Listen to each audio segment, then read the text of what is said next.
malam, Pak Fauzi dan Bulan, serta teman-teman pendidikan Fisika B sekalian. Perkenalkan, saya Graciela Irena Ropa dengan NIM 130262508. Pada kesempatan kali ini saya akan memaparkan materi dengan judul Persamaan Diferensial Orde 1, Metode Linear dan Aplikasinya. Pembahasan kita hari ini mencakup dua subchapter dari chapter 16, yaitu subchapter 16.2 mengenai dasar teoritis penyelesaian persamaan linear orde 1 dan subchapter 16.3 yaitu mengenai bagaimana rumusan matematika tersebut dapat diimplementasikan secara nyata untuk memodelkan fenomena fisik di sekitar kita. Nah, langsung aja kita bahas dari pembahasan dasar teoritisnya terlebih dahulu. Nah, pertama kita perlu mengenali apa itu persamaan diferensial orde 1. Nah, persamaan diferensial orde 1 itu persamaan diferensial dikatakan linear dan berorde 1 jika variabel terikat Y beserta turunan pertamanya yaitu dy dx hanya berpangkat 1.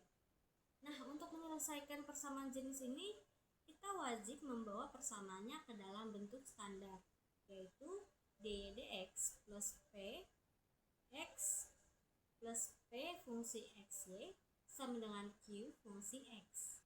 Nah, yang harus kita ingat itu yaitu koefisien turunan pertama atau dy dx itu harus dipastikan bernilai 1. Nah, jika belum bernilai 1, gimana? Jika belum bernilai 1, kita harus membagi seluruh ruas permukaan persamaan terlebih dahulu agar bentuknya itu menjadi nilai 1 dan agar bentuknya itu menjadi dalam bentuk standar. Lalu, bagaimana cara menyelesaikannya? Nah, kita bisa menggunakan metode yang disebut faktor integrasi, teman-teman.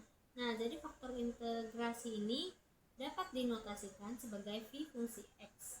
Nah, fungsi pengalih khusus ini dicari dengan memanfaatkan fungsi P X dari bentuk standar tadi melalui formula Px sama dengan E pangkat integral Px dx. Nah, tujuan utamanya itu apa? Tujuan utama dari mengalihkan seluruh ruas persamaan dengan Px itu untuk memanipulasi ruas kiri persamaan agar berubah dan menjadi bentuk turunan dari perkalian dua fungsi yaitu d per dx. Nah, slide 4.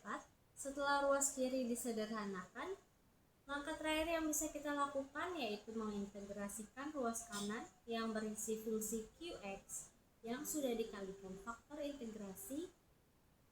Nah, dari proses ini tuh kita mendapat formula solusi eksplisit untuk mencari nilai Yx, yaitu Yx sama dengan 1 per Px integral dari P fungsi X Q fungsi X dx. Nah, jangan lupa teman-teman, dari proses integrasi akhir ini akan muncul konstanta arbitrer atau C. Nah, konstanta ini tuh nanti akan membentuk keluarga kurva solusi dari persamaan diferensial kita, teman-teman. Nah, kita masuk ke aplikasi 1, yaitu gerak dengan hambatan medium. Sekarang kita kalau sebelumnya kita sudah membahas dasar teoritis di subchapter 16.2, sekarang kita masuk ke subchapter 16.3 yaitu aplikasi nyatanya. Nah, aplikasi pertama adalah gerak benda yang mengalami hambatan medium sebanding dengan kecepatannya, seperti perahu yang meluncur di air setelah mesinnya dimatikan. Nah, berdasarkan hukum 2 Newton, total gaya yang bekerja hanya gaya hambat saja, sehingga modelnya adalah m dv per dt sama dengan minus k kali v.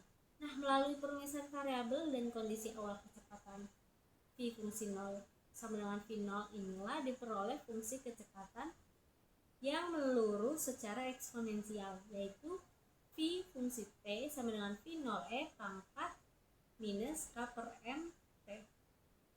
Nah, jika kita integrasikan lagi untuk mencari posisi ST dengan posisi awal 0, maka kita mendapat rumus posisinya.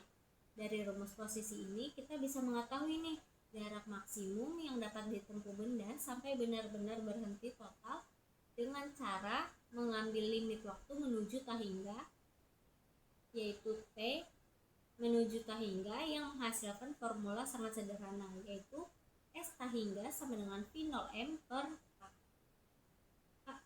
Selanjutnya kita masuk ke aplikasi 2, yaitu evaluasi pertumbuhan populasi.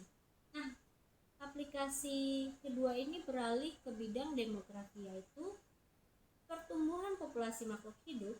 Model paling mendasar menggunakan pertumbuhan eksponensial dengan asumsi laju pertumbuhan sebanding dengan jumlah populasi saat itu, yaitu dP per dt sama dengan kp.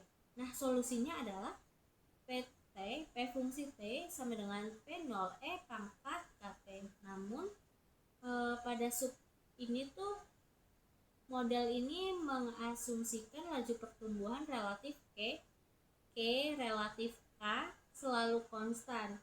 Padahal faktanya itu untuk jangka panjang model ini tuh tidak akurat dan cenderung menghasilkan over prediction atau prediksi yang terlalu tinggi, karena di dunia nyata itu ada keterbatasan ruang, pangan, dan daya dukung lingkungan. Selanjutnya kita masuk ke aplikasi 3, yaitu trajektori ortogonal. Nah, aplikasi ketiga ini menggabungkan geometri dan fisika, yaitu trajektori ortogonal. Bayangkan ada sekelompok kurva dan kita ingin mencari sekelompok baru yang selalu memotong awal secara tegak lurus atau 90 derajat di setiap titik pertemuannya. Nah, secara matematika, dua garis singgung saling tegak lurus jika dikali gradiennya adalah minus 1 atau M1 kali M2 sama dengan minus 1. Oleh karena itu, jika keluarga kurva pertama memiliki persamaan diferensial gradien dy per dx sama dengan f fungsi xy, maka persamaan diferensial untuk mencari trajektori ortogonalnya tinggal kita balik dan beri tanda negatif menjadi dy dx sama dengan minus 1 per f fungsi xy. Kita masuk ke aplikasi keempat, yaitu masalah pencampuran larutan. Nah, aplikasi keempat ini sangat sering kita temukan di industri kimia, teman-teman. Jadi, misal ada masalah pencampuran larutan di dalam tangki dengan skenario yaitu zat kimia terlarut atau Y sama dengan Y fungsi T dalam tangki itu cairannya bisa berubah seiring berjalannya waktu. Nah, pemodelannya itu kita bisa menggunakan hukum kekekalan massa, di mana dy dt sama dengan R in minus R out. Nah, laju zat masuk atau R in ini adalah konsentrasi masuk dikali laju aliran masuk. Nah, sedangkan laju zat keluar atau R out itu dihitung berdasarkan asumsi larutan teraduk sempurna, sehingga konsentrasinya adalah jumlah zat saat itu dibagi volume total tangki pada waktu T. Nah, formulasi ini membentuk persamaan linear orde 1 yang penyelesaiannya wajib menggunakan metode faktor integrasi yang sudah kita bahas sebelumnya di subchapter 16.2. Selanjutnya kita masuk ke penyelesaian atau contoh soal pertama dengan based on 16.2. Nah, untuk memperjelas teori yang ada di subchapter 16.2, maka mari kita bedah satu contoh soal ini. Nah, di contoh soal ini misalnya tuh kita diminta untuk menyelesaikan dy dx minus 1 per xy sama dengan x kuadrat. Nah, jika kita perhatikan, persamaan ini tuh sudah dalam bentuk standar. Jadi kita bisa langsung mengidentifikasikan bahwa fungsi p X sama dengan minus 1 per X dan QX sama dengan X kuadrat. Nah, kita masuk ke langkah pertamanya, yaitu kita harus mencari faktor integrasinya terlebih dahulu, yaitu Vx sama dengan E pangkat integral min 1 per X dx sama dengan E pangkat min 1 min ln X sama dengan X pangkat min 1 sama dengan 1 per X. Nah, selanjutnya kita bisa masukkan faktor integrasi 1 per X ini ke dalam rumus solusi umum, yaitu Yx sama dengan 1 per 1 per X integral dari 1 per X dikali X kuadrat dx. Persamaan ini bisa disederhanakan menjadi Yx. Nah, persamaan ini bisa disederhanakan menjadi Yx sama dengan X integral X dx. Nah, setelah kita integrasikan suku di dalam tanda integral, kita mendapatkan hasil akhirnya, yaitu Y fungsi X sama dengan 1 per 2 X pangkat 3 plus Cx. Nah, solusi umum ini berlaku untuk domain X lebih dari 0.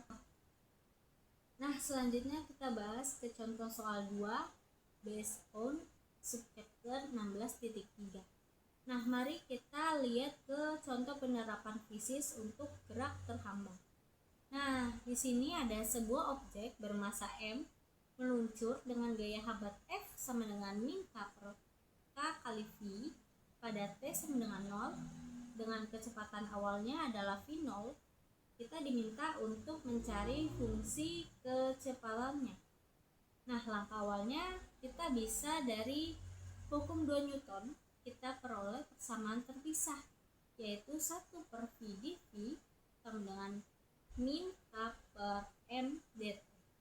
Nah, kita integrasikan kedua ruas secara bersamaan, yaitu bisa kita masukkan dalam integral 1 per V dV sama dengan integral min K per M dt menuju ln V sama dengan minus K per M T ditambah C1. Nah, jika kita ubah ke dalam bentuk eksponensial, maka diperoleh solusi umum, yaitu V fungsi T sama dengan CE pangkat minus K per MT. Nah, kita bisa masukin nilai kondisi batas awal dari soal, yaitu T sama dengan 0 atau nilai V sama dengan 0, maka kita dapat nilai konstanta C sama dengan V0. Nah, substitusikan aja kembali si nilai C untuk menghasilkan fungsi solusi khusus kecepatan objek, yaitu V fungsi T sama dengan V0E pangkat min K per MT. Nah, secara fisis nih, rumus ini membuktikan bahwa medium atau lingkungan memberikan perlambatan yang membuat kecepatan benda meluruh secara eksponensial terhadap waktu. Nah, kesimpulannya, dari pemaparan materi ini kita dapat melihat keterkaitan yang sangat erat antara subchapter 16.2 dan subchapter 16.3. Dengan landasan teori mengenai persamaan linear orde 1, metode faktor integrasi yang dibahas di subchapter 16.2 ternyata menjadi instrumen atau fungsi utama bagi kita untuk memecahkan berbagai problem fisis kompleks yang ada di subchapter 16.3, yaitu mengenai aplikasinya. Nah, hal ini tuh membuktikan bahwa diferensial dan integral itu bukan sekedar coretan rumus di atas kertas saja, teman-teman, melainkan sebuah pemodelan matematis yang sangat berdaya guna untuk memprediksi pergerakan mekanika, perubahan populasi, geometri medan, hingga operasional teknik kimia di dunia industri. Nah, demikian presentasi saya dengan subchapter 16.2 dan 16.3. Mohon maaf jika ada kekurangan dalam penyampaian atau kesalahan dalam penyampaian materi. Kurang lebihnya mohon maaf. Terima kasih.